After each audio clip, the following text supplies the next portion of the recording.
Assalamualaikum warahmatullahi wabarakatuh. Alhamdulillahirabbil alamin wassalatu wassalamu ala asyrafil anbiya'i wal mursalin sayyidina Muhammadin wa ala alihi wa sahbihi ajma'in, amma ba'd. Alhamdulillah wa syukurillah, saudara-saudariku, pada video kali ini kita akan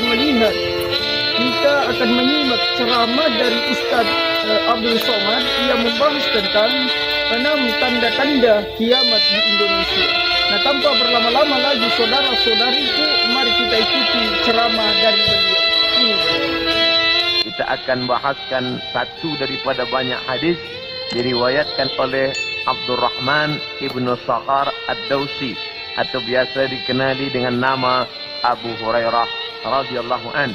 Hadis ini ada dalam kitab Sahih Al-Bukhari. Apa kata Nabi? La taqumus sa'ah. Hari kiamat tidak akan terjadi hatta hingga yuqbadal ilmu. Yang pertama, dalam hadis ini ada 6 tanda. Ini yang akan kita bahaskan. Yang pertama, yuqbadal ilmu. Ilmu dicabut. Innallaha la yaqbidul ilma intiza'an. Allah tidak mencabut ilmu seperti mencabut pokok kayu dengan akarnya sekali. Lalu bagaimana ilmu itu tercabut? Bi mautil ulama, dengan meninggalnya ulama. Ketika Imam Syafi'i meninggal, maka berapa cabang ilmu hilang. Imam Syafi'i alim dalam bahasa Arab, Imam Syafi'i alim dalam tafsir, Imam Syafi'i alim dalam fiqh, Imam Syafi'i alim dalam hadis, bahkan bergelar Nasirus Sunnah. Imam Syafi'i yang pertama kali menyusun usul fiqh. Lalu kemudian ketika meninggal, masih ada digantikan oleh murid-muridnya, Al-Muzani, Al-Buwaiti, Rabi' Al-Muradi. Tapi kemudian makin ke bawah, maka hilanglah ilmu. Maka yang muncul orang jahil yang kemudian dianggap sebagai orang berilmu. Wal'iyazubillah, na'udzubillah. Maka saya pribadi tak pernah berkata menurut paham saya, menurut pendapat saya, karena saya takut tergolong dalam orang yang disebut Nabi al-juhala, orang jahil tapi seperti berilmu. Zahirnya orang menyangka berilmu padahal tidak. Maka selalu saya mengambil pendapat ulama. Menurut pendapat Imam Syafi'i, menurut pendapat Imam An-Nawawi, menurut pendapat Ibnu Hajar Al-Asqalani, menurut Imam Az-Zahabi, menurut Imam Jalaluddin Abdul Rahman As-Suyuti, untuk menyelamatkan diri daripada juhala. Na'udzubillah. Maka nanti kata Nabi SAW, sebelum hari kiamat bermunculanlah juhala karena pandai berbicara, karena berpakaian ulama. Al-juhala yalbisuna libasal ulama. Orang jahil tapi memakai pakaian ulama, pandai berbicara, lalu orang menyangka dia alim, padahal dia tak lebih daripada orang dhalla wa adalla, sesat dan menyesatkan. Sebenarnya kiamatnya sudah terjadi pada isinya, tapi alamnya belum kiamat besar. Maka kata ucapan Nabi SAW dalam suatu hadis, idza wusidal amru ila ghairi ahlihi, bila diberikan suatu perkara bukan kepada ahlinya, bukan kepada orang yang faham, fantaziris sa'ah, maka tunggulah kiamat.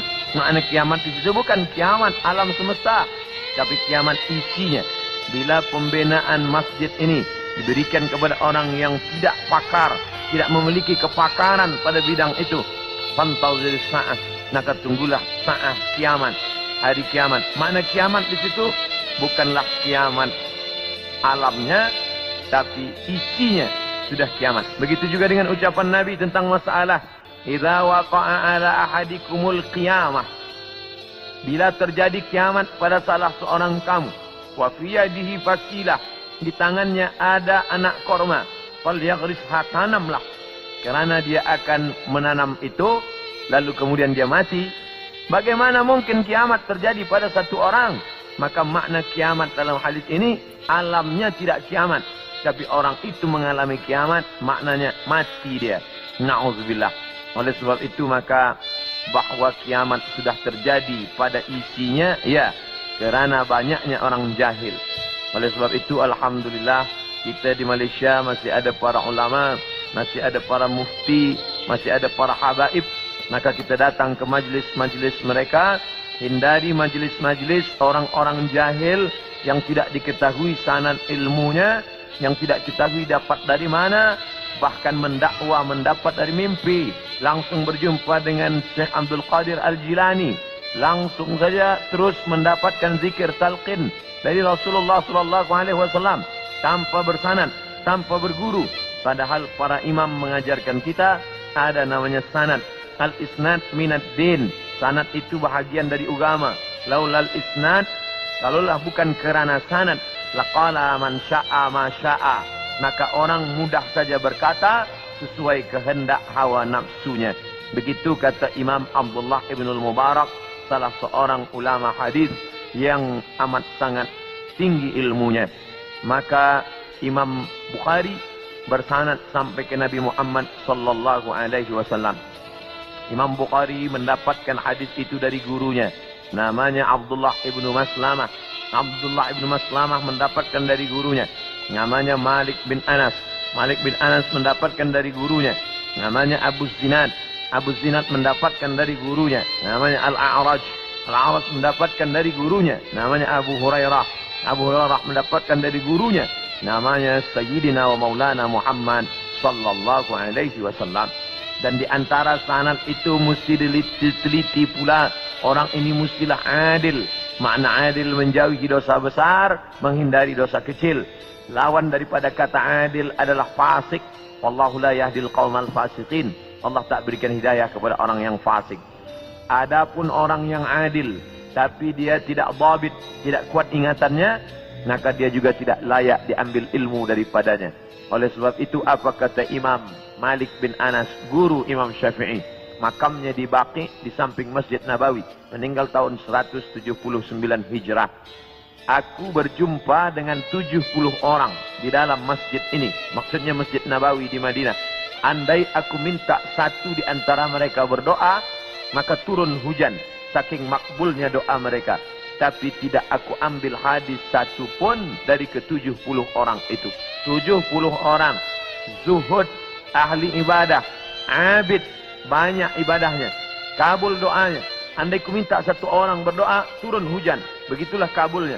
Tapi aku tidak mengambil ilmu dari mereka kerana tidak dhabit, kuat ingatannya. Begitulah ulama menapis supaya jangan sampai mengambil ilmu daripada orang jahil. Kerana di antara tanda kiamat adalah yuqbadul ilmu, bahwa ilmu dicabut Allah Subhanahu wa ta'ala. Maka bila kita masih ada kajian-kajian khas tafsir, khas fiqh, khas usul fiqh, khas hadis, maka kita hadir, kita dengarkan, kita fahami, kita rakamkan, kita share. Maka dia bagian dari dakwah. Tapi bila itu sudah tampak banyak menebar, sebenarnya salah satu daripada tanda hari kiamat. Yang kedua, wa taksuruz zalazil, banyak terjadi zalazil. Zilzal, gempa. Zalazil, gempa. Maka kita lihat, idza zulzilatil ardu zilzalaha, bila sudah digoncangkan bumi itu, wa akhrajatil ardu afqalaha, dan dia menggoncangkan, lalu keluarlah isi yang ada di dalamnya. Dulu terjadi juga gempa. Faj'alna 'aliyaha safilaha, kami jadikan bagian dalam naik ke atas, bagian atas turun ke bawah. Amtarna 'alaihim, kami hujani mereka, bihijaratin, dengan batu, min sijilin mandud, dari tanah liat yang terbakar. Sudah lama terjadi, tapi hari ini terjadi lebih banyak lagi di banyak-banyak tempat. Bahkan gempa tak lagi terhitung. Hari ini terjadi di sini, hari ini terjadi di sini. Ini menunjukkan bahawa salah satu dari tanda-tanda itu sudah muncul mengingatkan kita. Apakah dengan terjadinya ini lalu kita stres, setelah ini lalu kita tidak beraktiviti, lalu setelah ini kita tidak lagi beramal? Bukan begitu makna memahami tajuk kajian kita ini. Dengan memahami tanda hari kiamat, bukan menyuruh kita berhenti bekerja, bukan menjadikan kita menjadi tidak bersemangat untuk mencari nafkah, malah judul tajuk kita siang ini membuat kita semakin bersemangat untuk beramal soleh, karena kita akan tetap mati menghadap Allah. Maka yang dibawa serta adalah amal-amal. Makanya dalam sebuah ungkapan, bukan hadis Nabi, i'mal lidunyaka, beramallah untuk duniamu, ka'annaka ta'ishu abada, seakan-akan kau hidup untuk selamanya. Wa amal li akhiratika, beramallah untuk akhiratmu, ka'annaka tamutu wada, seakan-akan kau mati besok. Maka siang ini kita salat zuhur pukul 1:30, maka seakan-akan inilah zuhur yang terakhir. Saya akan sampaikan tazkirah ini dalam 60 menit. Selepas itu kita akan buka soalan. Kita akan jawab masalah-masalah yang ditanyakan terkait dengan tajuk kita sebahagian besarnya. Maka selepas mengkaji tajuk tanda-tanda hari kiamat, bukan membuat kita lalu berhenti beramal, tapi membuat kita makin bersemangat beramal. Kerana ternyata alam akan berakhir, rumah yang besar akan hancur, kereta tak dibawa serta, yang dibawa hanyalah illalladzina amanu, iman, wa amilus salihat, dan amal-amal saleh. Lain daripada itu tinggal. Maka bagi sesiapa saja yang ikut tajuk kajian kita ini, selepas ini bertambah amalnya, bertambah khusyuknya, bertambah takutnya, itulah orang yang berhasil. Adapun selepas ini tak ada perubahan apa-apa, biasa sahaja, maka termasuk orang-orang yang mubazir. Innal mubazzirina kanu ikhwana syayatin. Orang yang mubazir adalah ikhwan, saudara-saudara syaitan. Mengapa begitu? Dia sudah mubazir waktu, dia sudah mubazir energi, dia tidak mendapatkan manfaat apa-apa. Padahal ayat-ayat yang kita baca, idza tuliyat alaihim ayatuhu, kalau dibacakan ayat-ayat Allah, zadathum imana, bertambahlah imannya. Dari dua tanda ini ada perbezaan. Tanda yang pertama, tidak tampak, ilmu dicabut. Tidak nampak mana ilmu yang dicabut, mana ilmu yang kekal. Yang kedua, zalazil, gempa. Ini nampak, bisa dirasakan. Berapa skala Richter. Ini semua orang tahu. Bahkan bergoncang. Ada kaca yang pecah. Ada dinding rumah yang retak. Itu terjadi belakangan ini lebih banyak lagi. Signal pertanda bahawa Allah Subhanahu wa Ta'ala akan mengakhiri dunia ini. Lalu kemudian berikutnya adalah wa yataqarabuz zaman. Zaman, masa, waktu, yataqarab, saling mendekati. Apa makna saling mendekati? Tidak lagi terasa. Baru saja hari Jumat, esok hari kita sudah salat Jumat. Baru saja Idul Adha, kita sudah membeli kambing dan sapi untuk Idul Adha berikutnya. Baru saja lepas Idul Fitri, sudah bersiap-siap lagi hendak memasuki bulan Ramadan. Itu kita rasakan sekarang. Apakah sebenarnya waktu itu berkurang? Waktu tidak berkurang. 24 jam, 12 jam siang, 12 jam malam. Dari dulu sampai begitu. Lalu mengapa terasa yataqarabuz zaman? Kerana ada alat-alat yang membuat kita merasa cepat. Dengan tumbuhnya alat-alat elektronik, datangnya internet, sehingga zaman begitu cepat tak terasa.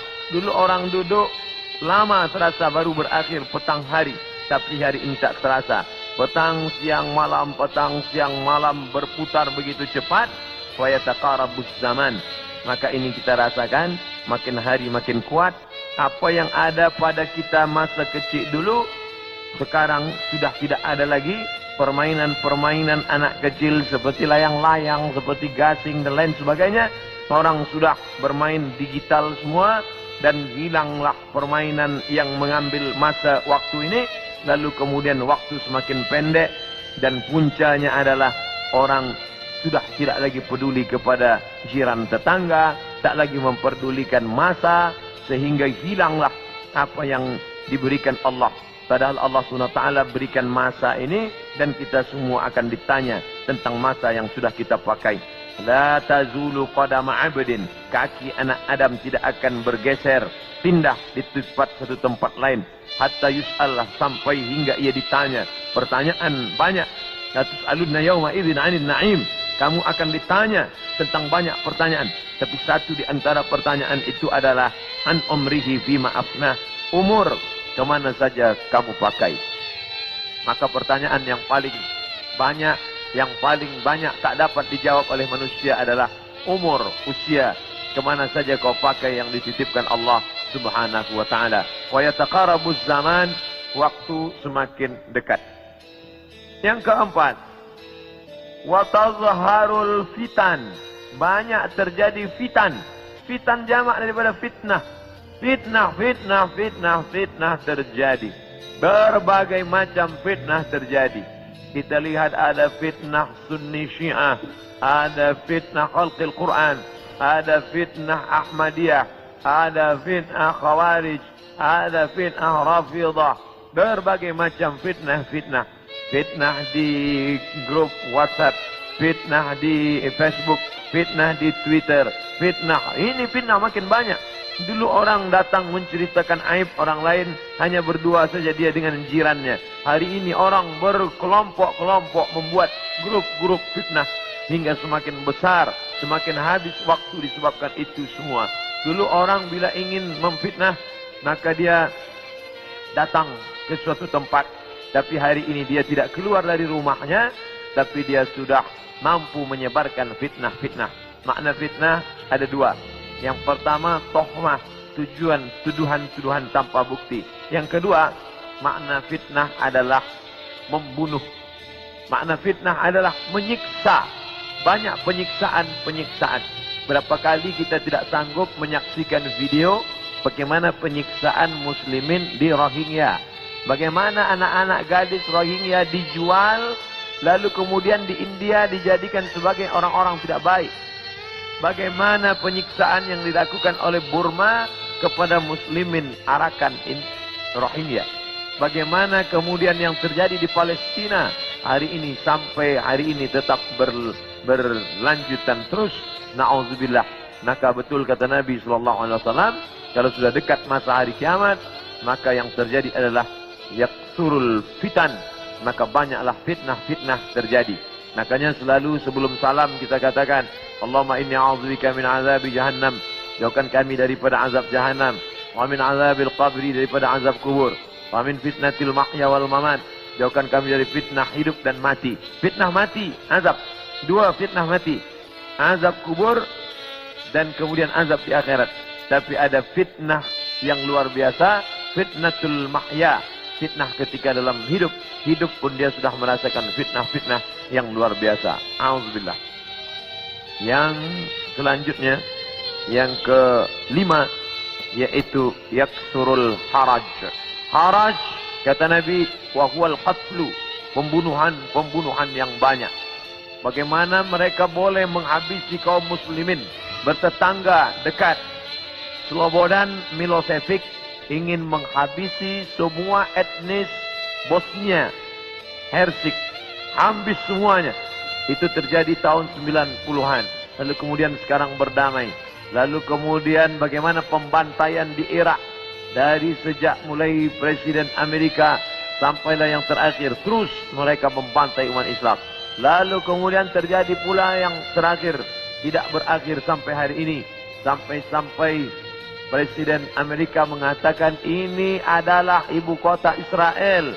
Dengan mengakui itu sebagai ibu kota Israel, maka semua orang yang berada di dalam itu tidak lagi diakui sebagai orang Palestina. Efek daripada itu adalah bahwa ini tidak lagi dianggap sebagai milik umat Islam, tapi justru sebagai orang Islam yang memiliki tempat ibadah di tanah orang kafir. Na'udzubillah.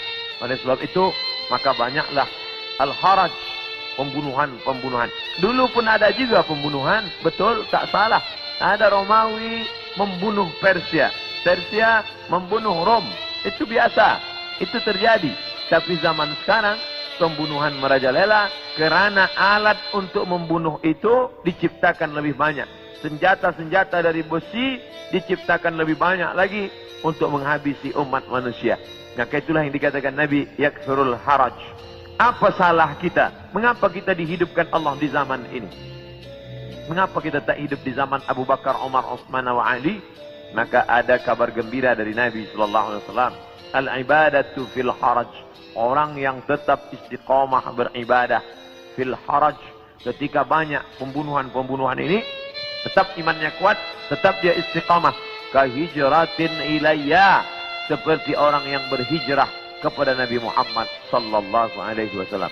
Mudah-mudahan kita termasuk orang yang tetap istiqamah dalam keadaan banyak pembunuhan-pembunuhan, dan kita seperti orang yang berhijrah walaupun sudah 1439 tahun lampau, tapi kita tetap diakui sebagai umat Muhammad sallallahu alaihi wasallam dan seperti orang yang berhijrah. Makanya sekarang ada orang istilah, ini adalah hijrah saya, ini adalah momen hijrah saya. Sebenarnya tidak lagi ada hijrah. La hijrata ba'dal fath. Setelah pembebasan kota Makkah, tidak lagi ada hijrah.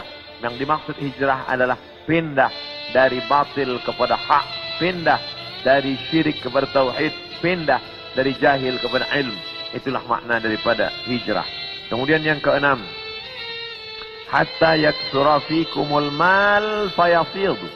Banyak orang yang melimpah ruah hartanya sampai yafidu, seperti air yang penuh tumpah. Banyak orang-orang kaya. Dulu orang hanya kaya tapi masih ada batasnya. Sekarang ada orang yang amat sangat kaya tanpa batas, sampai tidak tahu lagi dia mau dibuat kemana kekayaan ini. Dan itu terjadi hari ini. Dulu orang kaya karena dia berniaga, bekerja. Ada orang kaya karena dia menjual emas. Ada orang kaya karena dia beternak sapi, kambing. Ada orang kaya karena dia membuat kolam ikan. Artinya dia bekerja, keluar peluh keringatnya baru dia kaya. Hari ini ada orang yang duduk-duduk saja, tapi kekayaannya amat sangat melimpah ruah. Maka apa yang dikatakan Nabi SAW terwujud hari ini, yang menunjukkan hari kiamat itu hampir saja terjadi. Bahkan ketika Isra Mi'raj pun, Nabi melihat ada seorang perempuan tua yang melambaikan tangannya memanggil. Lalu Nabi bertanya kepada Jibril alaihissalam, siapa itu Jibril? Jibril menjawab, itulah dunia yang sudah tua. Walaupun sudah tua, dia tetap berhias kerana dia tak ingin tua. Dunia dengan usianya yang tua, hampir kiamat, dia tetap berhias dengan perhiasan-perhiasan harta benda, dengan benaan-benaan yang besar. Tapi sebenarnya dia semakin tua, dan sampai masanya terjadilah apa yang dikatakan Allah Subhanahu wa taala, hancur semuanya, berkeping tak bermakna sama sekali. Maka ini salah satu tanda yang dikatakan Nabi sallallahu alaihi wasallam.